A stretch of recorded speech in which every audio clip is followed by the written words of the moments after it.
What's going on? For those of you who have watched my channel before, it's been a really long time since I've posted a video. That's really because, one, I got really busy with a new job, bought a house, a lot of just things have changed in my personal life, but also I was kind of losing interest in really just playing Sorare, playing SO5. As you guys know, Sorare's card values have declined pretty drastically over the last couple of years. Back when I was originally making videos, my gallery was worth, thousands of dollars. It was in the low five figures. Um, and then eventually, as prices kept falling and falling, I kind of lost more and more interest in it. And so now what I've decided to do is really just tackle Sorare, play Sorare with a really limited budget, really limited gallery. If you watch my older videos, you'll see that I used to only play rare. I really wasn't interested in limited. But now, in order to, cut down on costs and also cut down on regret in case cards, become even more devalued, which they obviously will, right? The longer Sorare prints cards or mints cards, the more card values are going to decline, especially when it comes to limited. So I wanted to just minimize regret. If a card goes from $5 to $2, that feels a lot, not as bad. It's a lot less bad than a card that I bought for $100 going to $20. So, I felt like going from rare to limited for me made a lot of sense just in terms of the regret minimization aspect. So, what I'm going to try to do this year in 2025 is I'm going to try to do my best to win in Contender Limited, with a gallery worth about $100. As you guys know, Contender is the cheapest of all the options. Limited, of course, is the cheapest of all the scarcities. So, what I really want to try to do this year is see how well I can do in Contender Classic for the most part, with about a $100 gallery. I think I can do a really good job. Last year, I actually finished first in Contender Limited. I had a stack of Club America Defense with Malagon in my goal, and then I had a three-man offensive stack for Zenit with Wendell, Cassiera, and Barrios. So, I got first place in Contender Limited. That was all the way back in May. So I really want to see if I can potentially do it again with a pared down gallery, significantly pared down gallery, only worth approximately $100. You can see I still have a decent chunk of money in the bank. So if there's somebody who goes on crazy sale, or I find a really good deal from somebody, I can go in and poach that player. But for the most part, I feel like my gallery is pretty done. It's pretty set up for the 2025 seasons across J League, across Argentinian League, as well as across the Liga MX. That's really the three main places that I'm focusing on: Argentina, Mexico, and Japan. Um, I do have, a smattering of other random things. Like, for example, I bought a Wendell again not too long ago. I actually sold my previous Wendell for like, I don't know, $70. I think last year, towards like, the middle of last year. That proved to be a really, really good decision because I was just able to buy him back for like $9 just a few days ago. So that proved to be pretty awesome. Wendell, obviously there are, expectations that he might leave. Flamengo is always the rumor. He might always go back to Brazil. But it ends up really never being true. I think they kind of just use that. He uses that as an excuse to, milk more money out of Zenit, improve his contract. He still has like, I don't know, 3 years almost on his contract. I think it goes to 2027 or 2028. So I think he's still sticking around.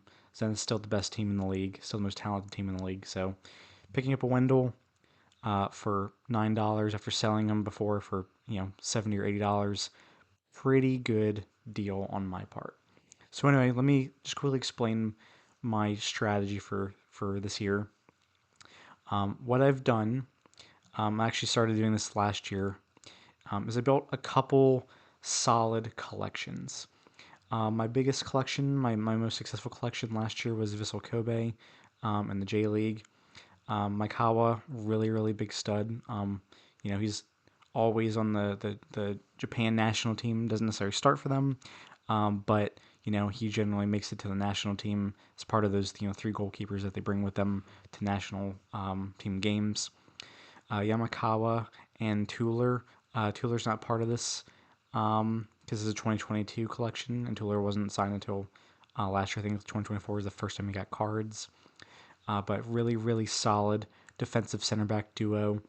Um, Also, Tuller, just really, really good in terms of scoring AA.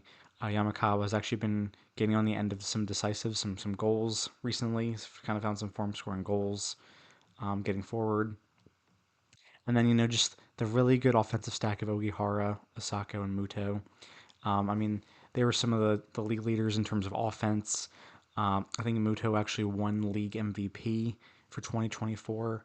So I expect these guys to be really good again in 2025. This collection's not going anywhere. The 2% bonus has helped a lot. And most of those guys, if I actually go back to my gallery, look at Viso Kobe, you'll see that I have really, really high XP on all these old cards. 9% across the board for these guys, 11.5 for Osako, who takes penalties. So that's really great. 10.5 for Maikawa. Tuller's the only guy I'm kind of working on getting his XP up, but I think by mid 2025, he'll be pretty high up there as well. I also have some boosts I could use on him too if I really felt like it. So I'm going to really be relying on Vissel Kobe again.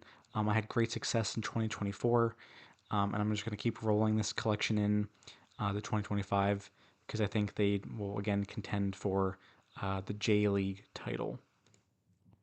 One of my other teams that I'm really going to be relying on a lot is Kashima Antlers. I have a fifth card. I actually bought Ueda in order to eventually bump this up to 2% when he gets to his 90 days in the gallery. But again, one of the best defenses in the league, Hayakawa, was one of the league leaders in clean sheets. I think he was part of like the top 5 in clean sheets. Always usually pretty solid defensively. Araki, I got him when he was with Tokyo. I'm interested to see what role he plays with Kashima this year. I'm really hoping they don't just send him to the bench because he was really important for Tokyo.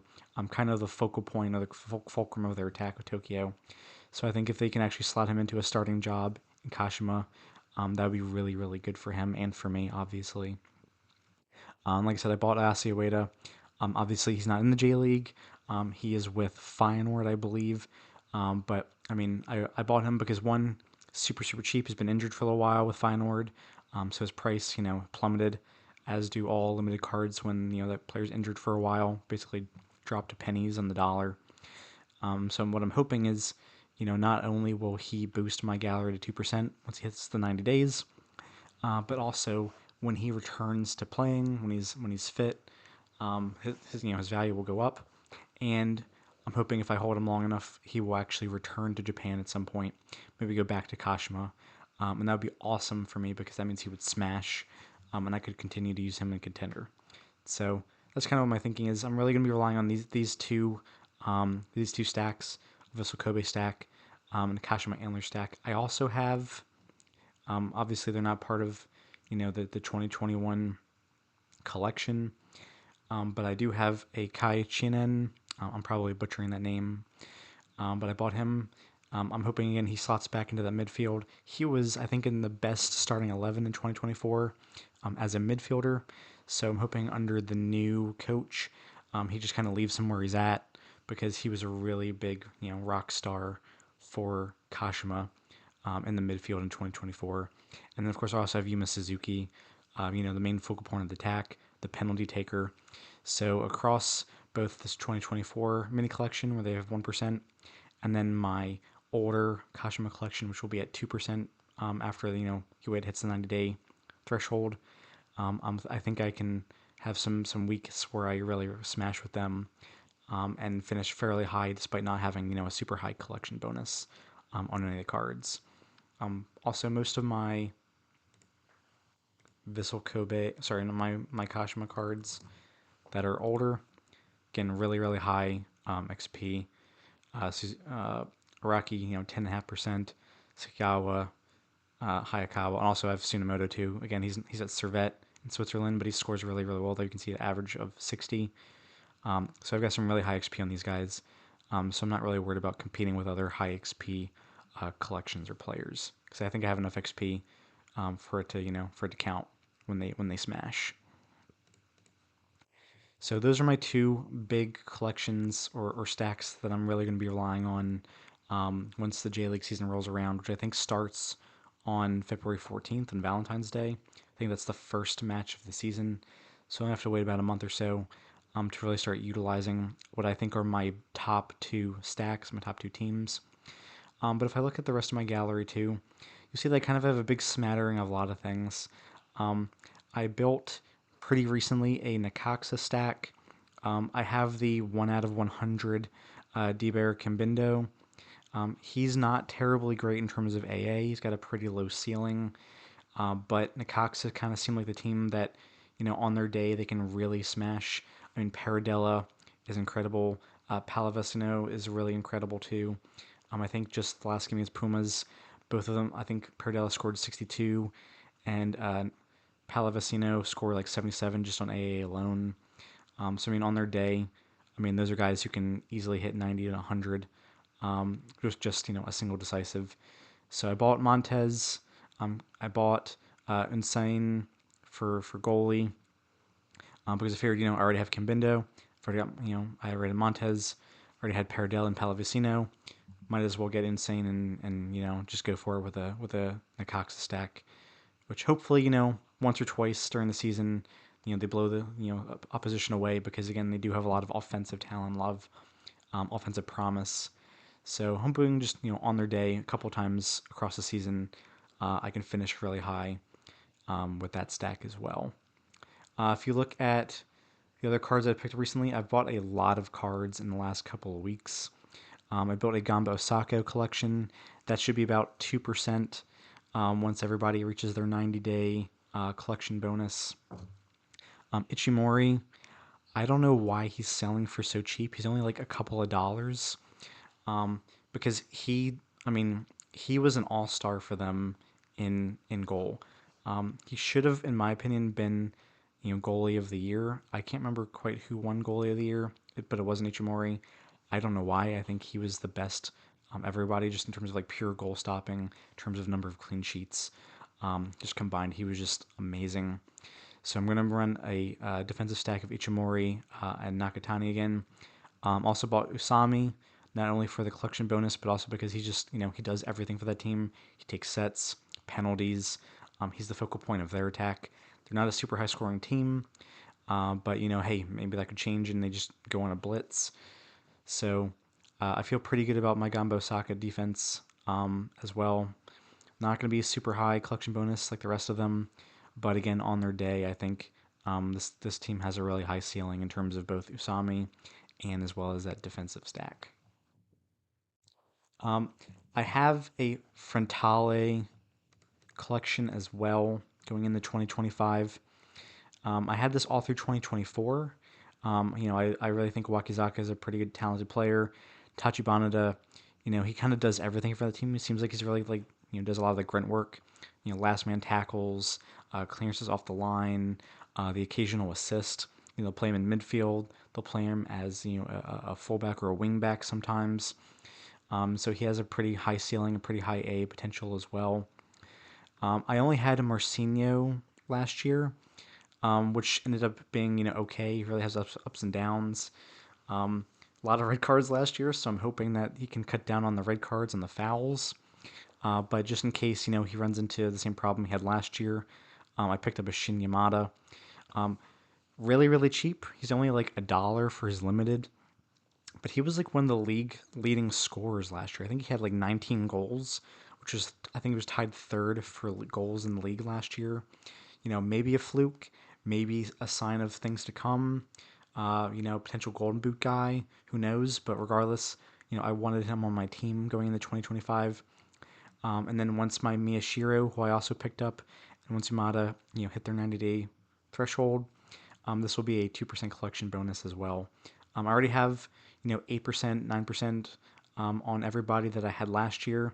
So once those guys kick in with their extra percent bonus, those guys will all be 9, 10+%. And then by the end of this year, they'll have pretty much hit their max. I think they'll all be all those guys had last year will be around level 20 by the end of this year.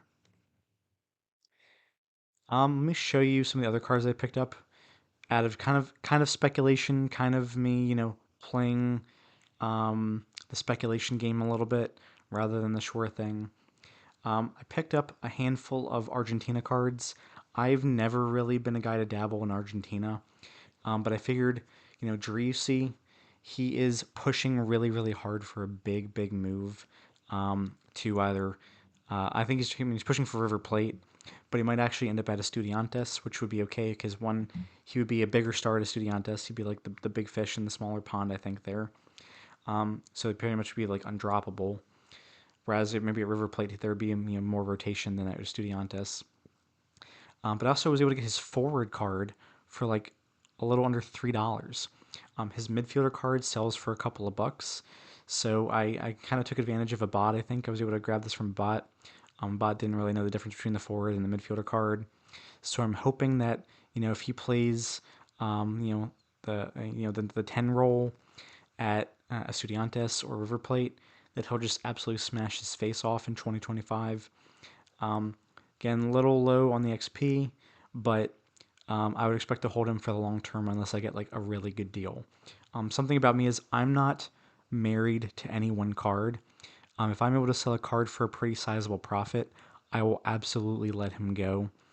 Even if it causes me to lose a collection bonus by 1%, or even causes me to have to go back out to the market and buy somebody else, I will 100% sell a guy if I'm able to get 50%, 75%, 100% more than what I paid for that guy.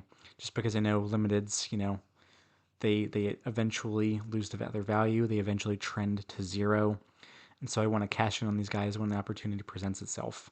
As an example, I had a Dawan as part of my Gamba stack, but he recently had a transfer to the Chinese Super League.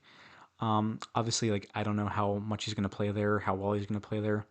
So because his price almost, I mean, it basically did more than 2.5 times overnight after the transfer was announced. I actually traded him to a bot for Ueda, again, kind of building out more of that Kashima Antler stack, as well as an Elber. I know Elber did not have a great year last year. He missed a fair number of games for injury, but Yokohama, they have easily one of the best front three in the league. Jan Mateus coming back, Anderson Lopez is coming back, and so there's no reason why he can't return to his form that he had in, say, 2023, 2022, when he was one of the best forwards in the game. So I was able to trade Dawan, a guy I bought for like 90 cents just like a couple weeks ago, for a guy who potentially could be one of the leaders in goals and assists in J League, as well as a stalwart of a really stingy Kashima defense. So I thought really good trade. So just an example of me again not being married to a card, not being married necessarily to a collection. I 100% make profitable trades or plus EV trades, or sell a guy if I can make a pretty significant profit off of him, depending on based on his form or a transfer that's favorable. I bought also another handful of guys that are kind of seem random, but there's a lot of sense behind it in my opinion. Velasco, again, same boat as Drusi. He is pretty much locked in to be the biggest one of the biggest signings in Boca Juniors history. I think it's a $10 million fee plus $2 million in add-ons or like incentives if he hits those incentives. If I remember right, if I read right, I think it's like the second biggest transfer in Boca history. So he should be pretty locked into that team. Boca, they always compete for being one of the best teams in the league, and so I think he has a really good chance to be a super high scorer, a 90 plus 100 point ceiling guy at Boca pretty regularly if all goes well in terms of him fitting into the team chemistry, him staying healthy, which I think he will, because he seemed to stay pretty healthy after his return from his ACL tear last year with Dallas. Quarta, again, River Plate transfer. He should be, I think, a locked starter in River Plate, the defense most of the time. And as we know, those defensive starters for River Plate, they are really, really valuable. They usually have a very high ceiling due to how good they are. Again, one of the best teams in the league, so they're gonna have a lot of games where they're pretty dominant. So clean sheet bonuses, a lot of duels won, um, a lot of tackles won, that kind of thing. So a little bit of speculation, but a couple bucks. Guy who I expect to be starting most games for a plate, kind of a no-brainer to me. Karaskia just got a transfer to Pumas in Liga MX. One of the most creative players for Houston Dynamo. One of the most important players, I think, in all of CONCACAF. I think he was like MVP in CONCACAF. So he'll be going to a team that looks like they should be a pretty good contender in terms of making the Liga MX playoffs pretty regularly. Ender Herrera, 35 years old, but expected to be one of the locked starters for Boca in their midfield. So this is kind of both a play for correlating with Velasco. I could see Herrera dishing to Velasco and Velasco scoring, or vice versa, a lot. But also literally like I got him for like 90 cents. So if he's really going to be a starter most games for Boca, that just seemed like a really cheap bargain. I think that could be a really a really big bargain for the whole season if he stays fit. If he truly is, a pretty nailed starter apart from the occasional rotation. 90 cents, no brainer. Again, a little low in XP, but I plan to boost him up with some boosts that I currently have. And so I think when we start the season, I think the season starts like next week or 2 weeks from now. I should have him around 5%, 5.5%, because I'll be training him up until that time as well. So really, I'm going for a lot of, kind of budget, kind of speculative picks going into 2025. As I mentioned earlier, I do have a lot of established collections that were very successful in 2024. My Kobe stack, my Kashima stack. But I'm also going to be relying on a lot of these speculative purchases too, in terms of the Argentinian League, in terms of Liga MX. So we'll see how it goes. I'm pretty excited for 2025. I think I could perform very, very well in Contender Limited. And again, this whole gallery, 55 cards, it is a pure Contender gallery. So as you can see, which is $100, I was able to afford some really, really top players, top goalkeepers, top forwards, top midfielders, some really talented, really high ceiling collections like Vissel Kobe. So I think if any of you are interested in doing a Contender gallery in Limited, I think you could really, really build yourself a solid number of teams, a solid collection, solid gallery for not very much money. So I'll try to keep this gallery, the results of my gallery updated pretty regularly. I'm going to try to do a video, once a week, especially after the weekends, going over my results across Contender Limited. But yeah, this is what I'm going to roll with. I'll probably make some extra additions over the next couple of weeks as we get closer to the J League start and as the Argentinian League begins.